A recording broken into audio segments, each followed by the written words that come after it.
यहाँ तक पढ़ चुके थे उष्मा को, यहाँ तक कंप्लीट कर चुके थे, यहाँ तक।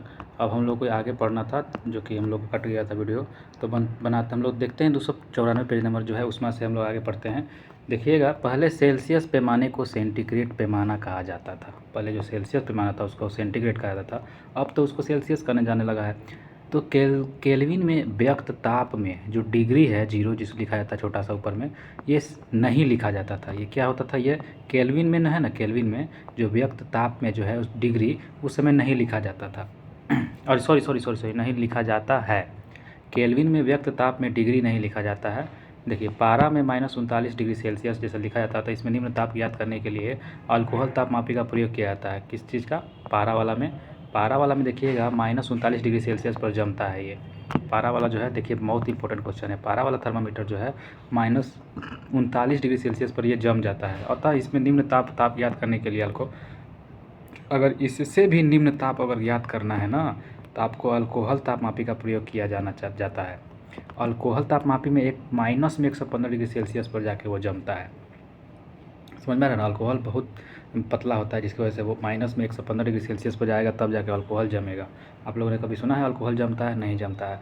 तो पारा जो होता है -39 डिग्री सेल्सियस पर जम जाता है, जो कि अल्कोहल -115 डिग्री सेल्सियस पर जाके जमता है। समझ में आ रहा है ना माइनस में? तो ये पारा जो है, याद रखिएगा, -39 डिग्री सेल्सियस पर जमता है और अल्कोहल -115 डिग्री सेल्सियस पर जमता है। मानव शरीर का तापमान जो है 98.6 डिग्री फ़ारेनहाइट, जो कि सेल्सियस में देखा जाए तो 37 डिग्री सेल्सियस होता है। द्रव्य तापमापी क्या होता है? द्रव्य मतलब जिसमें द्रव्य लिक्विड भरा हो। तो जो इसमें पारा तापमापी, ये भी लगभग -30 डिग्री सेल्सियस से 350 डिग्री सेल्सियस तक के ताप मापने के लिए प्रयुक्त होता है। हम लोग पारा तापमापी नॉर्मल नहीं बोल रहे हैं, बड़ा वाला बोल रहे हैं, जो -30 डिग्री कम से कम और अधिक से अधिक 350 डिग्री सेल्सियस तक के ताप को ये माप सकता है। द्रव्य तापमापी में प्राय पारा या अल्कोहल का प्रयोग ही करते हैं। पारा या फिर किसका? अल्कोहल का। तो पारा तो जो है अगर -39 डिग्री सेल्सियस पर जम जाएगा, लेकिन इससे भी अगर माइनस में हम लोग को जाना है, उसके लिए हम लोग क्या किसका उपयोग करेंगे? तो अल्कोहल का उपयोग करेंगे, है ना। तो देखिए, पारा जिसको मरकरी बोला जाता है, थर्मामीटर का आविष्कार ये फ़ारेनहाइट ने किया था। पारा जो है मरकरी थर्मामीटर का आविष्कार किसने किया था? तो फ़ारेनहाइट ने किया था। पारा जो होता है, हम लोग उसमें सब में तो पारा ही रहता है ना, फ़ारेनहाइट में, थर्मामीटर में, है ना। तो ये पारा थर्मामीटर जो हम लोग यूज करते हैं, इसका आविष्कार फ़ारेनहाइट ने किया था। अब गैस तापमापी देखिए, जिसमें गैस भरा जाता है, ये तो और ज़्यादा डेंजर होगा। इस प्रकार के तापमापी में स्थिर आयतन हाइड्रोजन गैस तापमापी से -200 डिग्री सेल्सियस से 500 डिग्री सेल्सियस तक के ताप को ये माप सकता है। गैस तापमापी और ज़्यादा डेंजर होता है। पारा वाला तो देख लिए थे, पारा में उसके बाद देखे थे हम लोग डेंजर था कौन सा? अल्कोहल था, -115 डिग्री सेल्सियस तक जमा दे रहा था। और अब आता है गैस वाला जो है ना, -200 डिग्री सेल्सियस और मैक्सिमम में देखा जाए तो 500 डिग्री सेल्सियस तक ताप को माप सकता है ये गैस तापमापी। कौन सा तापमापी? गैस तापमापी। हाइड्रोजन की जगह नाइट्रोजन गैस लेने पर -200 डिग्री सेल्सियस से लेके 1500 डिग्री सेल्सियस तक के ताप का मापन किया जा सकता है। क्या कह रहा है? हाइड्रोजन की जगह नाइट्रोजन गैस अगर ले लिया जाए, हाइड्रोजन की जगह क्या ले लिया जाए? नाइट्रोजन अगर गैस ले लिया जाए, तो ये -200 डिग्री तो जाएगा ही जाएगा मिनिमम में। मैक्सिमम में वो 1500 डिग्री तक के ताप को भी माप जाएगा। जो 500 था मैक्सिमम, अगर उस हाइड्रोजन की जगह पे पहले हाइड्रोजन गैस भरा हुआ था, तो ये हो रहा था 200 से 500 हो रहा था, -200 से 500।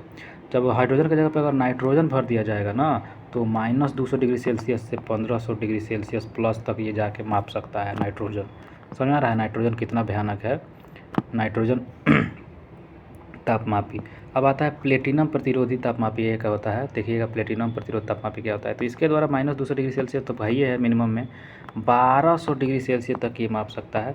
तो उतना भी नहीं है जो नाइट्रोजन गैस तापमापी से कम है, 12 से है मात्र। अब ये तो था 1500 डिग्री सेल्सियस नाइट्रोजन वाला, तो ये भी अभी जीत चुका है इसे।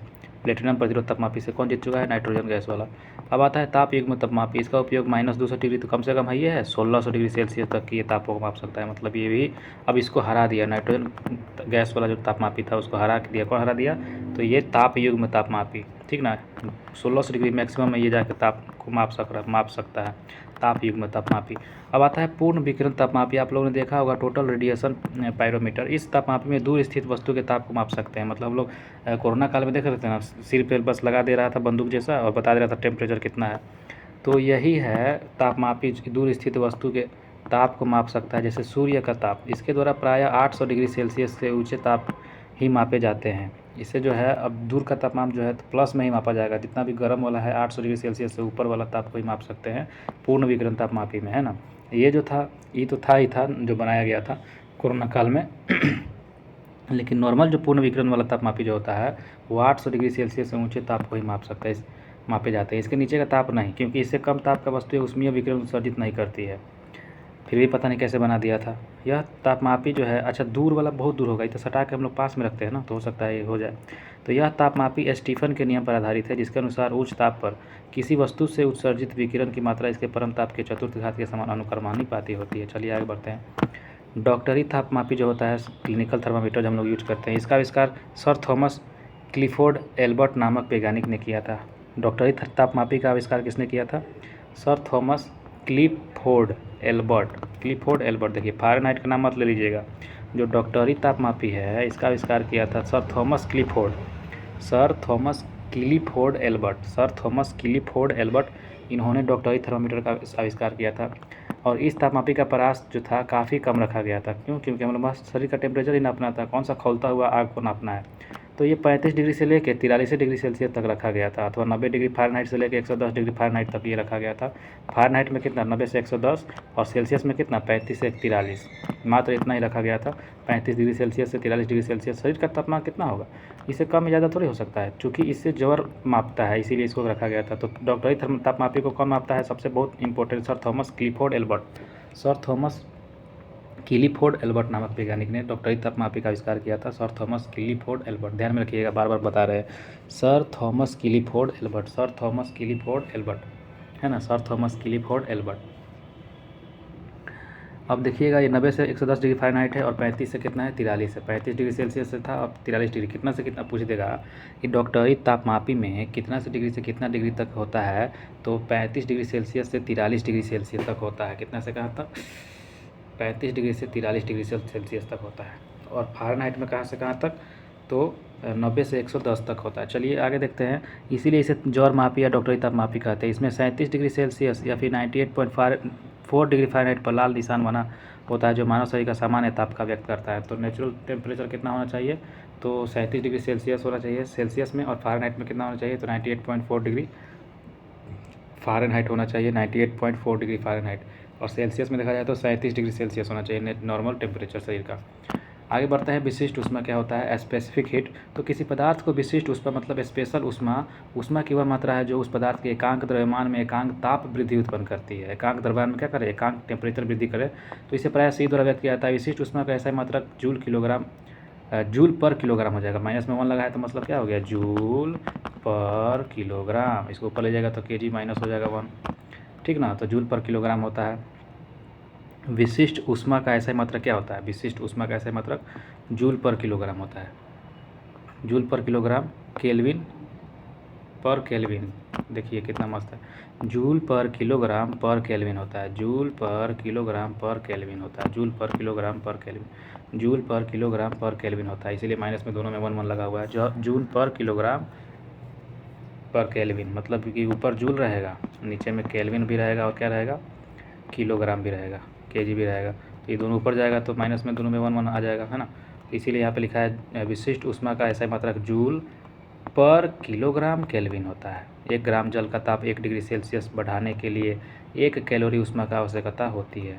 मतलब कि 1 ग्राम जल हम बताए थे 1 डिग्री सेल्सियस बढ़ाया जाएगा तो 1 कैलोरी ऊष्मा का आवश्यकता पड़ेगा। ऊपर पढ़े थे ना हम लोग। अतः जल की विशिष्ट ऊष्माधारिता का कैलोरी या फिर ग्राम जल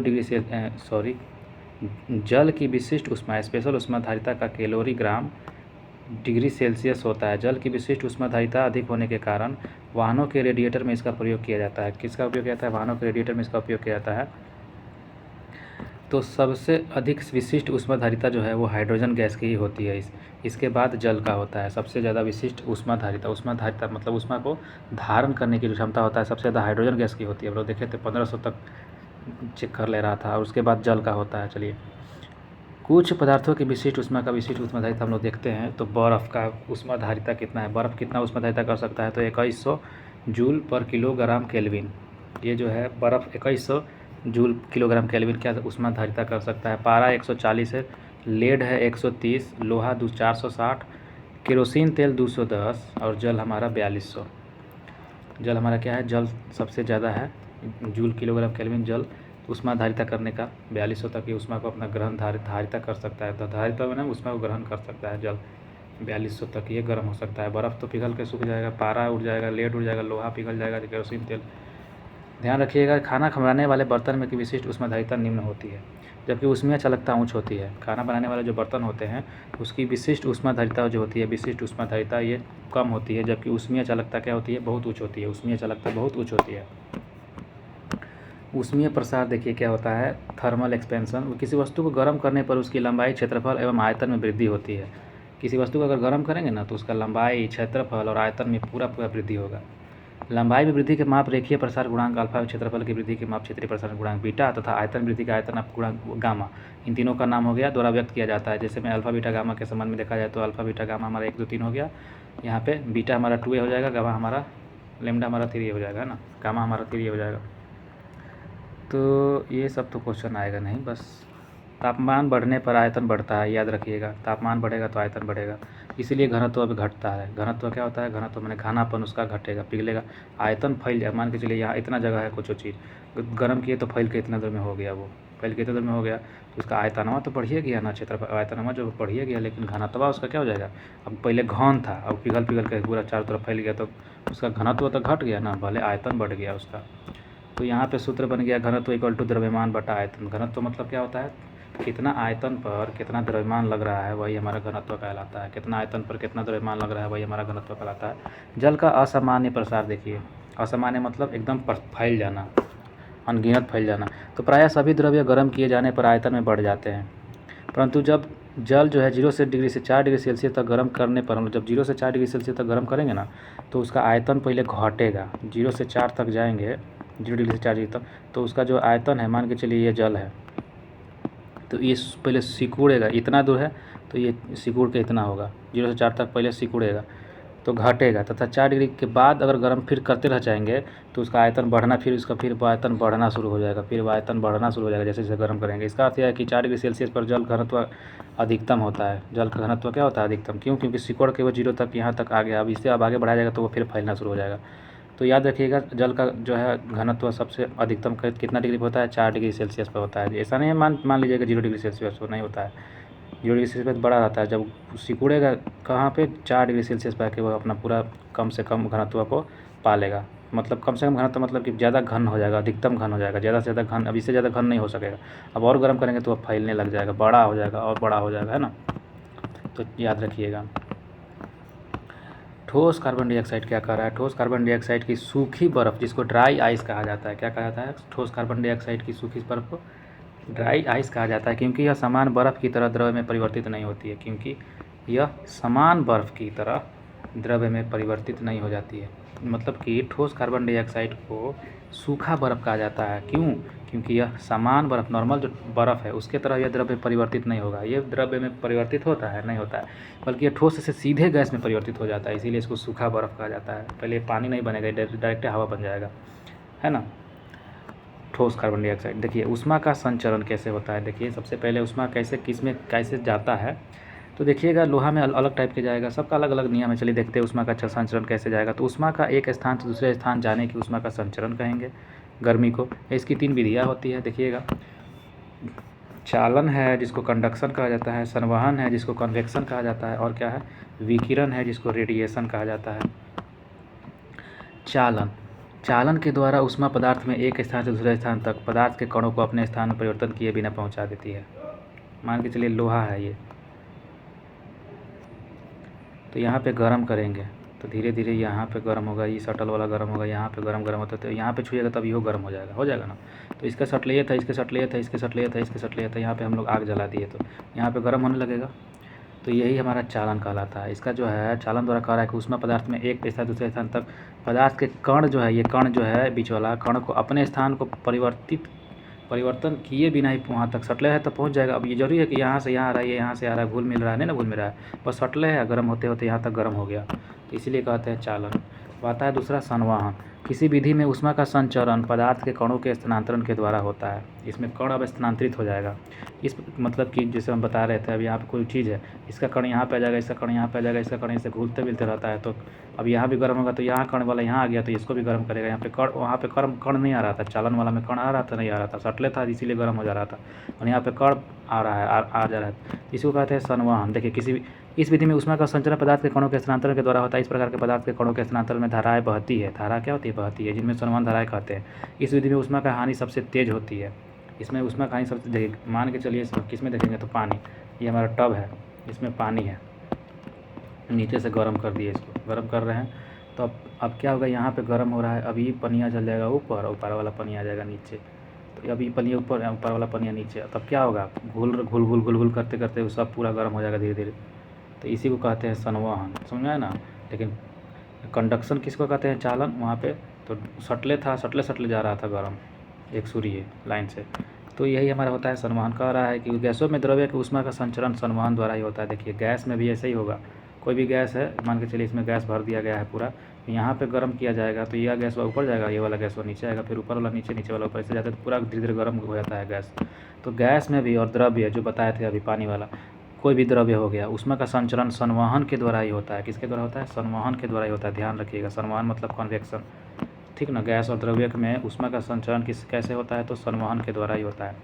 अब आता है रेफ्रिजरेटर। आप लोग सुने होंगे, जिसको हम लोग AC बोलते हैं, फ्रिज बोलते हैं, सॉरी फ्रिज बोलते हैं। रेफ्रिजरेटर मतलब प्रशीतन पेटिका, इसका हिंदी में कितना बढ़िया नाम है।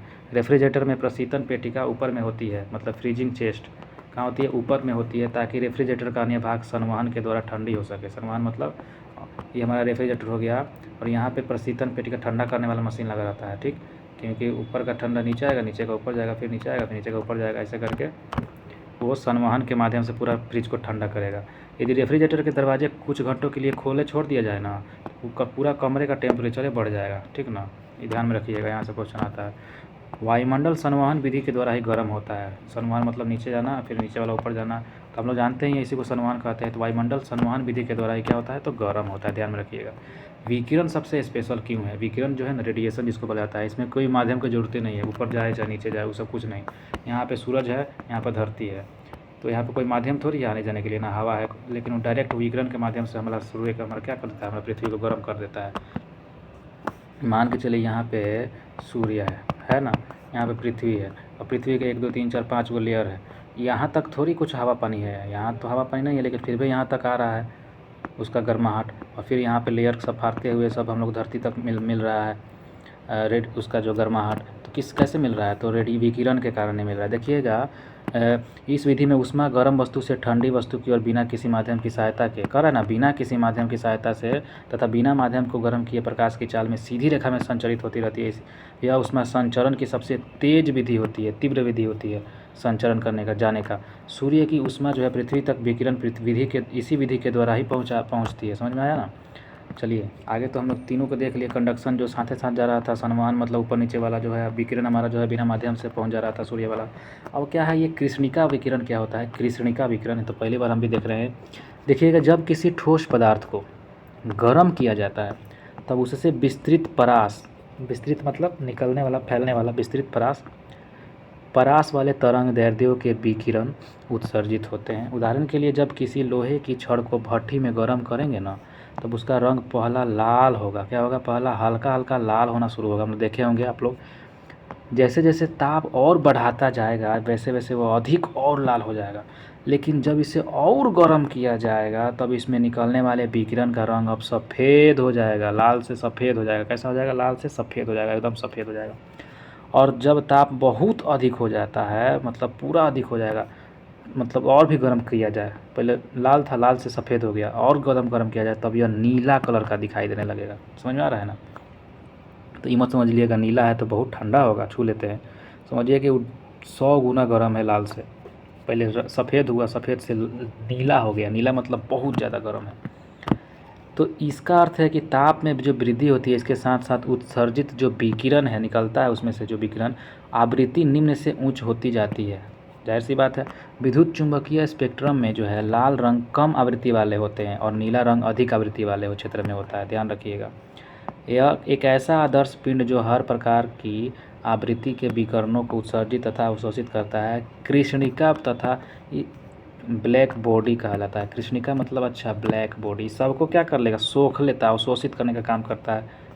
विकिरणों को उत्सर्जित करना, एक ऐसा पदार्थ पिंड जो हर प्रकार की आवृत्ति को विकिरण जो है आवृत्तियों के विकिरण को उत्सर्जित करेगा, निकालेगा और अवशोषित भी कर लेगा, उसी को हम लोग बोलते हैं कृष्णिका, ब्लैक बॉडी। आप लोगों ने ब्लैक होल का नाम सुना होगा, इसी से बना हुआ है। तो ब्लैक बॉडी क्या कर लेता है, उत्सर्जित कर लेता है, हर प्रकार के आवृत्ति के विकिरणों को उत्सर्जित भी कर सकता है और सोख भी सकता है, ठीक ना। तथा इस पिंड से उत्सर्जित जो विकिरण होता है कृष्णिका विकिरण कहलाता है। कृष्णिका से उत्सर्जित विकिरण का यथार्थ एग्जैक्ट आवृत्ति वितरण आवृत्ति और तीव्रता के बीच विकिरण के आरेख उनके ताप पर निर्भर करता है। दिए गए तापमान में उत्सर्जित विकिरण की तीव्रता तरंगदैर्ध्य के कम होने के साथ बढ़ती है या एक तरंगदैर्ध्य के अधिकतम होती है। इसके बाद तरंगदैर्ध्य के और कम होने पर यह क्या हो जाता है, तो घटनी शुरू हो जाती है। प्रकाश के तरंग सिद्धांत के आधार पर उपरोक्त परिणामों की संतोषजनक व्याख्या नहीं की जा सकती है। मैक्स प्लांक ने इसके लिए सुझाया कि परमाणु और अणु केवल विविक्त डिस्क्रीट मात्राओं में उसकी ऊर्जा उत्सर्जित या फिर अवशोषित करते हैं। किसने बताया था, मैक्स प्लांक ने। इन्होंने क्या बताया, तो मैक्स प्लांक ने इसके लिए सुझाव दिया कि परमाणु और अणु केवल डिस्ट्रिक्ट मात्रा में ही ऊर्जा उत्सर्जित कर सकते हैं या फिर अवशोषित कर सकते हैं किसी मात्रा में, न कि अनवर्त रूप में करते रह जाए, जैसा पहले माना जाता था कि आते रहेगा, ज़िंदगी भर आते रहेगा, कभी ना कभी सूर्य भी डूबेगा, भले मतलब कि ख़त्म होगा। विद्युत चुम्बकीय विकिरण के रूप में ऊर्जा की जिसे न्यूनतम मात्रा को उत्सर्जन या अवशोषण होता है उसे प्लांक या क्वांटम नाम दिया गया है। क्या कह रहा है कि विद्युत चुम्बकीय जो विकिरण होता है, विद्युत चुम्बकीय के माध्यम चाहिए, नहीं चाहिए। विद्युत चुम्बकीय विकिरण के रूप में ऊर्जा की जो कम से कम मात्रा है का जो उत्सर्जन है, अवशोषण या कहिए या उत्सर्जन या फिर अवशोषण होता है, उसे प्लांक द्वारा क्वांटम नाम दिया गया। विकिरण के एक क्वांटम की ऊर्जा इसकी आवृत्ति भी के समानुपाती होती है। E = h भी हमारा जो दिया हुआ है। आनुपातिकता स्थिरांक, इसको h का प्लांक स्थिरांक कहा जाता है। आनुपातिकता स्थिरांक क्या बोला था, h का प्लांक स्थिरांक कहा जाता है और उसका मान इतना होता है 6.626 × 10⁻34 जूल पर सेकेंड, जूल सेकेंड होता है। 6.626 × 10⁻34 जूल सेकेंड होता है, प्लांक स्थिरांक कहा जाता है। और इसका मान क्या है, प्लांक स्थिरांक का मान हमारा ये हो जाएगा, ध्यान में रखिएगा, 6.626 × 10⁻34, बाप रे बाप, जूल सेकेंड। क्या होता है, जूल सेकेंड। ये है प्लांक स्थिरांक का मान।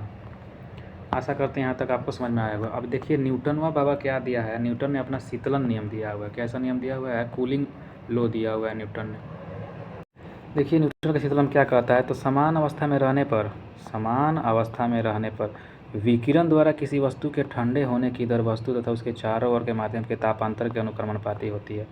मतलब कि समान अवस्था में रहने पर जो विकिरण के द्वारा जो किसी वस्तु का ठंडा होने की जो दर है ना, तो वस्तु तथा उसके चारों ओर के माध्यम के ताप में अंतर के अनुक्रमणपाती होता है, मतलब बराबर होता है। मान के चलिए ये चीज़ है, ये ठंडा होने की दर है, इसका ठंडा हो रहा है, इसका मतलब इसका बगल का भी टेम्परेचर इसके बराबर है, तभी ना ये ठंडा हो रहा है। अतः वस्तु जैसे जैसे ठंडी होती है जाएगी, उसके ठंड होने की दर कम होती जाएगी। कोई भी चीज़ है ना, मान के चलिए ये जो है बर्फ़, मतलब कि कह रहा है कि जैसे जैसे कोई भी वस्तु ठंडा हो रहा है, ये ठंडा हो रहा है, ठीक ना, वैसे वैसे ठंड होने की तो दर, इसका जो है स्पीड जो है, ठंडा होने की स्पीड कम हो जाएगा। कोई भी चीज़ पहले ज़्यादा गर्म था तो जल्दी ठंडा हो जाता है, जब थोड़ा सा ठंडा होता है तो धीरे धीरे ठंडा होता है और ज़्यादा ठंडा होता है। तो ज़्यादा गर्म रहेगा तो तुरंत ठंडा हो जाएगा थोड़ा सा जल्दी में, लेकिन और ज़्यादा ठंडा हम लोग को चाहिए तो थोड़ा देर और रुकना पड़ेगा। यहाँ तक 5 मिनट रुके, अब यहाँ तक 10 मिनट रुकना पड़ेगा, तब जाकर नॉर्मल पूरा ठंडा होगा। समझ में आ रहा है ना। तो यही कह रहा है कि ठंडे होने की दर क्या होती है, कम होती जाती है जैसे जैसे वो और ठंडा होते जाता है।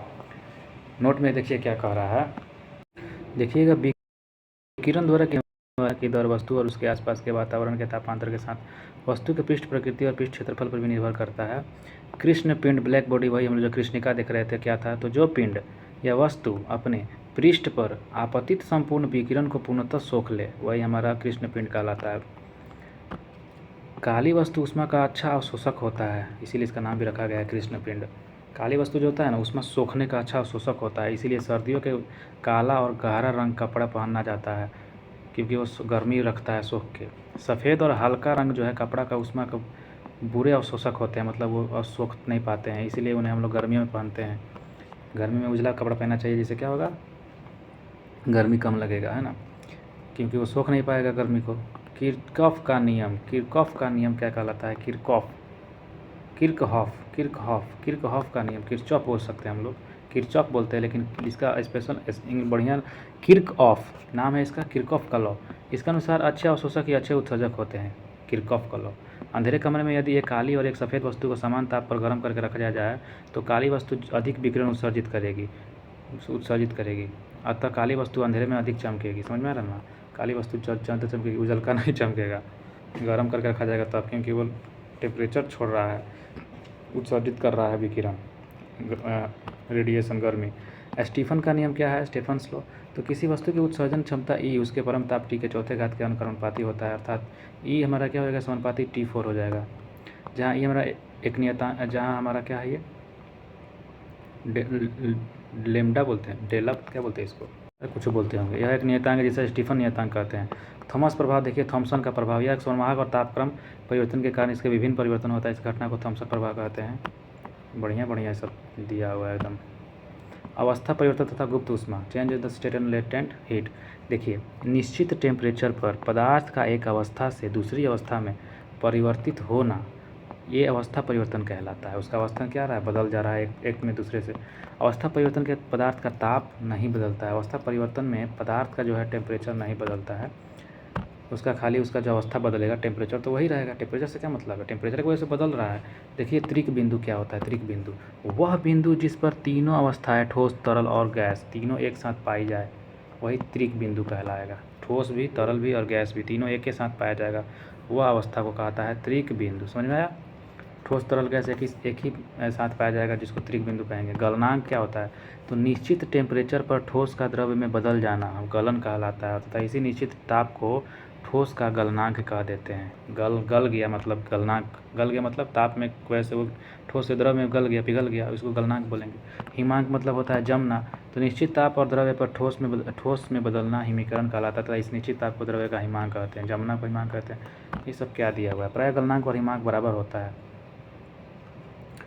गलनांक है मतलब आपका प्रभाव। गलनांक पर कोई भी चीज़ गल रहा है, यहाँ से क्वेश्चन बहुत पूछता है। गलनांक मतलब गलने में जो है दाब का प्रभाव क्या है? दाब का प्रभाव क्या है, इसके बारे में हम लोग देखते हैं। तो देखिए, वे पदार्थ जो गर्म करने पर आयतन में घटते हैं, गर्म करेंगे ना तो उसका आयतन बढ़ेगा नहीं, क्या हो जाएगा? उसका आयतन घटेगा गर्म करने पर। तो वे पदार्थ जो गर्म करने पर आयतन घटता है, उस पर दाब बढ़ाने से उसका गलनांक भी कम होगा।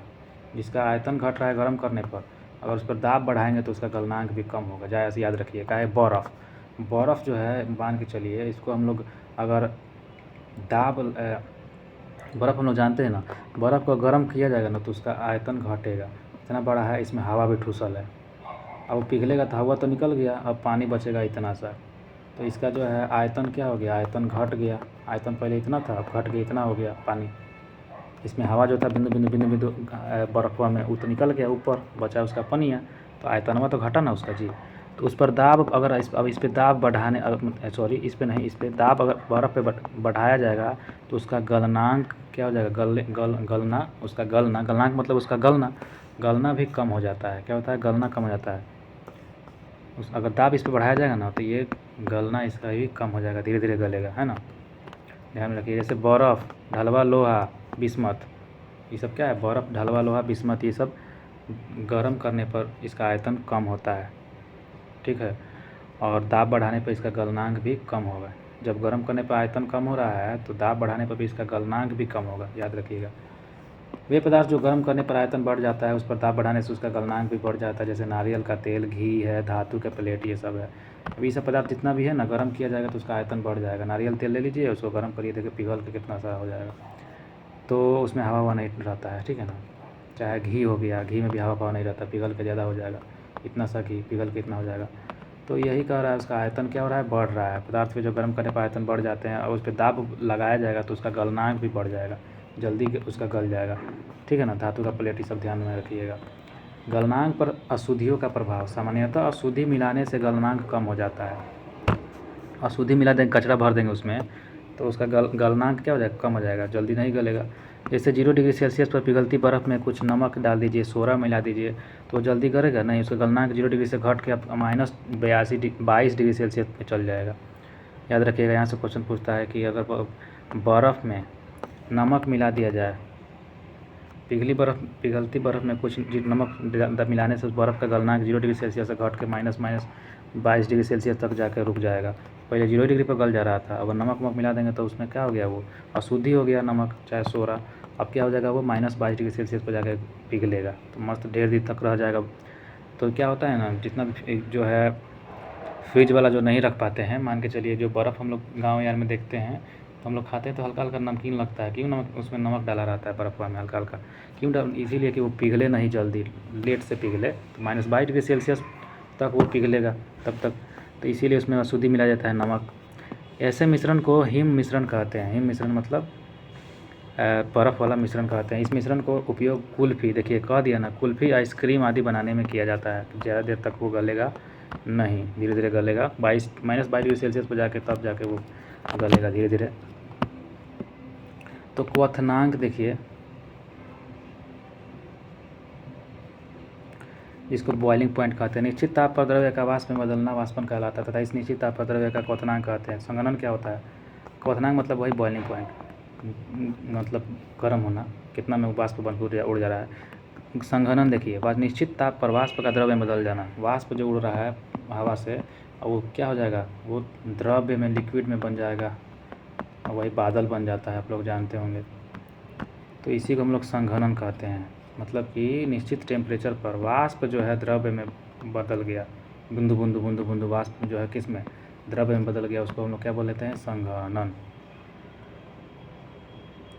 प्रायः क्वथनांक जो होता है, क्वथनांक और संघनन ताप समान होते हैं।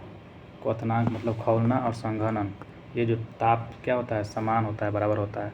दाब बढ़ाने पर क्वथनांक बढ़ता है और दाब घटने पर क्वथनांक भी घट जाता है। दाब बढ़ाइएगा ना तो आपका खौलना जो है बढ़ जाएगा, और दाब को कम करिएगा तो खौलना आपका घट जाएगा। प्रेशर कुकर में दाब बढ़ाने पर क्या होता है, जल्दी खौलने लग जाता है, इसीलिए दाब बढ़ाया जाता है, जिससे जल की गुप्त ऊष्मा का मान बढ़ जाता है। फलस्वरूप खाना जल्दी पक जाएगा। जिसके विपरीत पहाड़ों पर वैसे ही उल्टा देखा जाए तो उसके दाब कम होता है पहाड़ पर, काहे कि वायु का प्रेशर, हवा का प्रेशर वहाँ पर कम होता है पहाड़ पर, इसलिए वहाँ पर लेट से दाल गलता है, चाहे खाना पकता है। इसके विपरीत पहाड़ पर इसके कारण क्वथनांक घट के 100 डिग्री सेल्सियस से कम हो जाता है, इसलिए वहाँ पर खाना देरी से पकता है पहाड़ पर।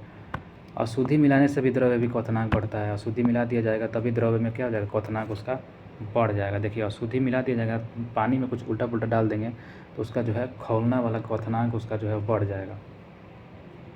क्या हो जाएगा, क्वथनांक उसका बढ़ जाएगा, जल्दी उड़ेगा। अशुद्धि मिलाने से द्रव्य का क्वथनांक क्या होता है, क्वथनांक मतलब खौलना, वो बढ़ जाता है। समझ में आया ना, मतलब कि ज़्यादा उसको ऊष्मा देना पड़ेगा खौलने के लिए, क्वथनांक उसका बढ़ जाता है।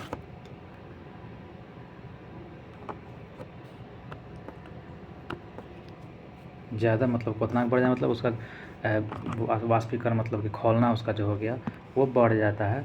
अशुद्धि मिला दिया जाएगा तो उसका खौलना क्या हो जाएगा, बढ़ जाएगा। गुप्त ऊष्मा देखिए, लेटेंट हीट क्या होता है। गुप्त ऊष्मा हम लोग जानते हैं, नियत ताप पर पदार्थ की अवस्था में परिवर्तन के लिए ऊष्मा की आवश्यकता होती है, इसे ही पदार्थ की गुप्त ऊष्मा कहते हैं। एग्जाम्पल में देखिए, हम लोग रोटी फुलाते हैं, अंदर जो हवा निकल रहता है ना, वही गुप्त ऊष्मा कहलाता है। देखिए उससे जो अगर जलेगा, आपका हाथ जलेगा ना, बहुत खतरनाक फोड़ा हो जाता है, तो उसमें गुप्त ऊष्मा रहता है, ये गुप्त ऊष्मा है। देखिए नियत ताप पर पदार्थ की अवस्था में परिवर्तन के लिए ऊष्मा की आवश्यकता होती है, इसे ही पदार्थ की गुप्त ऊष्मा कहते हैं। गलन की गुप्त ऊष्मा क्या होता है, लेटेंट हीट ऑफ फ्यूजन। तो नियत ताप पर ठोस के एकांक द्रव्यमान को द्रव्य में बदलने के लिए आवश्यक ऊष्मा की मात्रा को ठोस गलन की ऊष्मा कहता है। बर्फ़ जो हो गया, बर्फ़ के लिए गलन की गुप्त ऊष्मा 80 कैलोरी ग्राम होती है, 80 कैलोरी पर ग्राम होती है। बर्फ़ के लिए क्या होती है, गलन की गुप्त ऊष्मा 80 कैलोरी पर ग्राम है। वाष्पन की गुप्त ऊष्मा क्या होती है, अभी तक हम लोग क्या क्या गुप्त ऊष्मा देख लिए। गलन की गुप्त ऊष्मा तो है ही है, गलन और वाष्पन भी देख रहे हैं। तो वाष्पन की गुप्त ऊष्मा जो होती है, लेटेंट हीट ऑफ वेपराइजेशन। तो नियत ताप पर द्रव्य के एकांक द्रव्यमान को वाष्पन में बदलने के लिए आवश्यक ऊष्मा क्या होता है, मात्रा के द्रव्य में वाष्पन की गुप्त ऊष्मा कहते हैं। जल के लिए वाष्पन में गुप्त ऊष्मा का मान 540 कैलोरी पर ग्राम होता है। 1 ग्राम के लिए कितना, 540 कैलोरी चाहिए। और एथी के लिए क्या कह रहा था, गलन के लिए क्या कह रहा था कि 1 ग्राम के लिए 80 कैलोरी चाहिए गलन की गुप्त ऊष्मा में। बर्फ़ के लिए, किसके लिए, बर्फ़ के लिए। और जल के लिए वाष्पन की गुप्त ऊष्मा हमारा कितना चाहिए, 540 कैलोरी पर ग्राम। यदि पदार्थ की गुप्त ऊष्मा L है तो पदार्थ के m द्रव्यमान की अवस्था परिवर्तन के लिए आवश्यक ऊष्मा हमारा Q बराबर क्या हो जाएगा, ml हो जाएगा। और गुप्त ऊष्मा का ऐसा मतलब जूल पर किलोग्राम होता है, माने 1 ग्राम में इतना कितना जूल लग रहा है, वही ना हमारा गुप्त ऊष्मा का मान कहलाएगा कि इतना 1 ग्राम में कितना जूल, तो यही हमारा गुप्त ऊष्मा कैसा मात्रा कहलाता है। उबलते जल की अपेक्षा भाप में जलने पर अधिक कष्ट होता है, जैसा हमें बताए थे अभी रोटी वाला। उबलता जल से ज़्यादा आपको भाप से क्या हो जाता है, जल जाता है, क्योंकि जल की अपेक्षा भाप की गुप्त ऊष्मा अधिक होती है। जल की अपेक्षा भाप की गुप्त ऊष्मा बहुत ज़्यादा होती है। सीबेक प्रभाव देखिए क्या होता है, ये सीबेक प्रभाव बहुत इंपॉर्टेंट है। यह तापमान अंतर को बिजली में रूपांतरण होता है। ये तापमान का जो अंतर है, तापमान का जो डिफरेंस का बिजली में रूप में अंतर कर देना, क्या करना, बिजली के रूप में अंतर कर देता है। रूपांतरण मतलब उसमें भेज देता है तापमान के अंतर को बिजली के रूपांतरण कर देता है सीबेक प्रभाव। पेल्टियर प्रभाव क्या होता है, यह बिजली के तापमान को अंतर में रूपांतर कर देता है। बिजली के तापमान अंतर में क्या कर देता है, रूपांतरण कर देता है।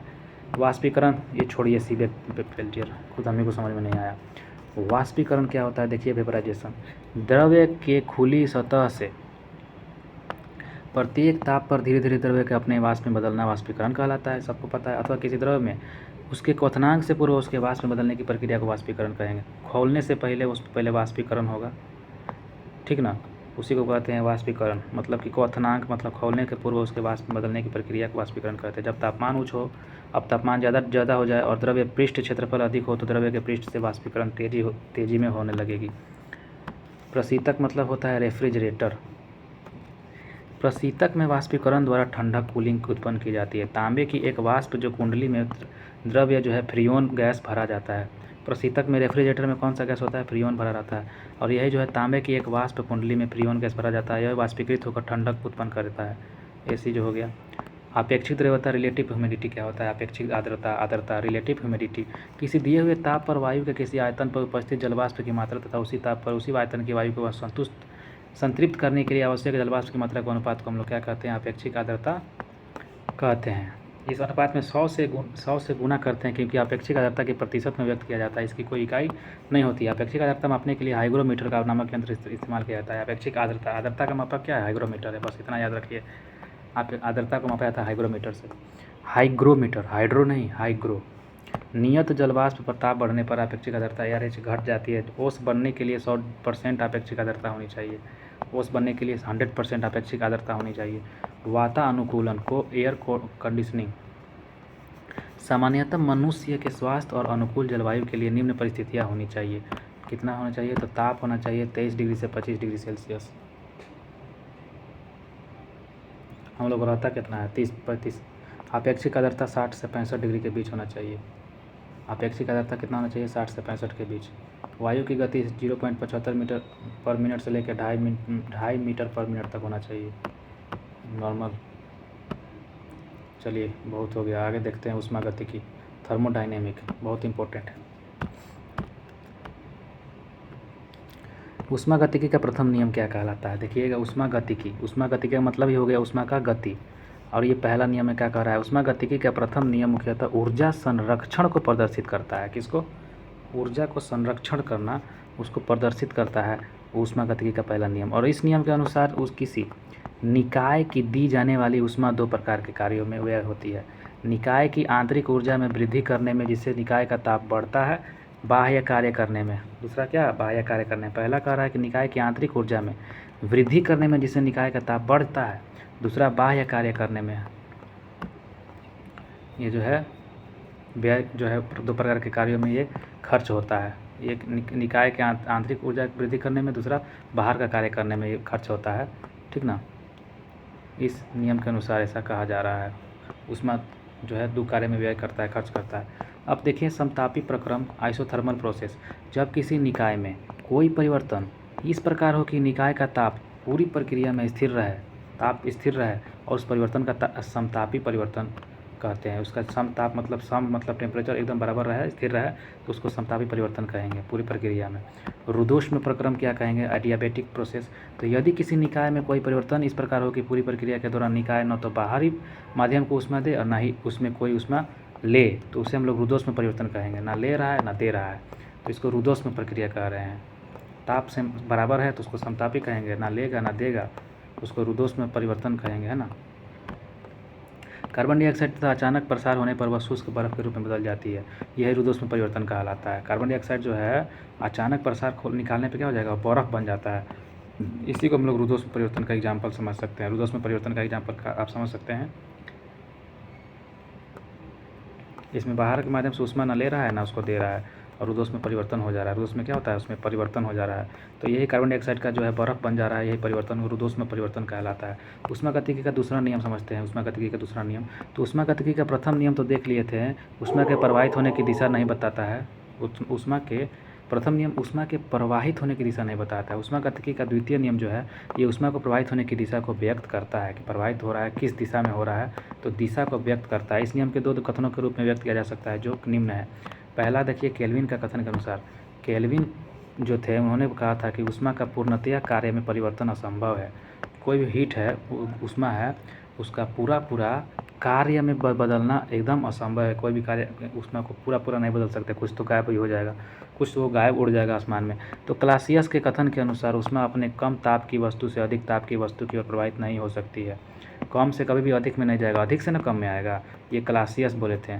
तो इसमें ऊष्मागतिकी का ये जो दूसरा नियम है कुछ ज़्यादा इसमें है नहीं, बस इतना रखना है कि ऊष्मागतिकी का दूसरा नियम में पहला नियम में कहा था केल्विन ने कि ऊष्मा पूर्णतः कार्य में परिवर्तन असंभव है, कुछ उड़ेगा कुछ कार्य में लग जाएगा। दूसरा आदमी क्लासियस बोले थे कि ऊष्मा अपने कम ताप की वस्तु से अधिक ताप में कभी भी नहीं जाएगा, कभी भी आएगा तो अधिक से कम में आएगा, है ना।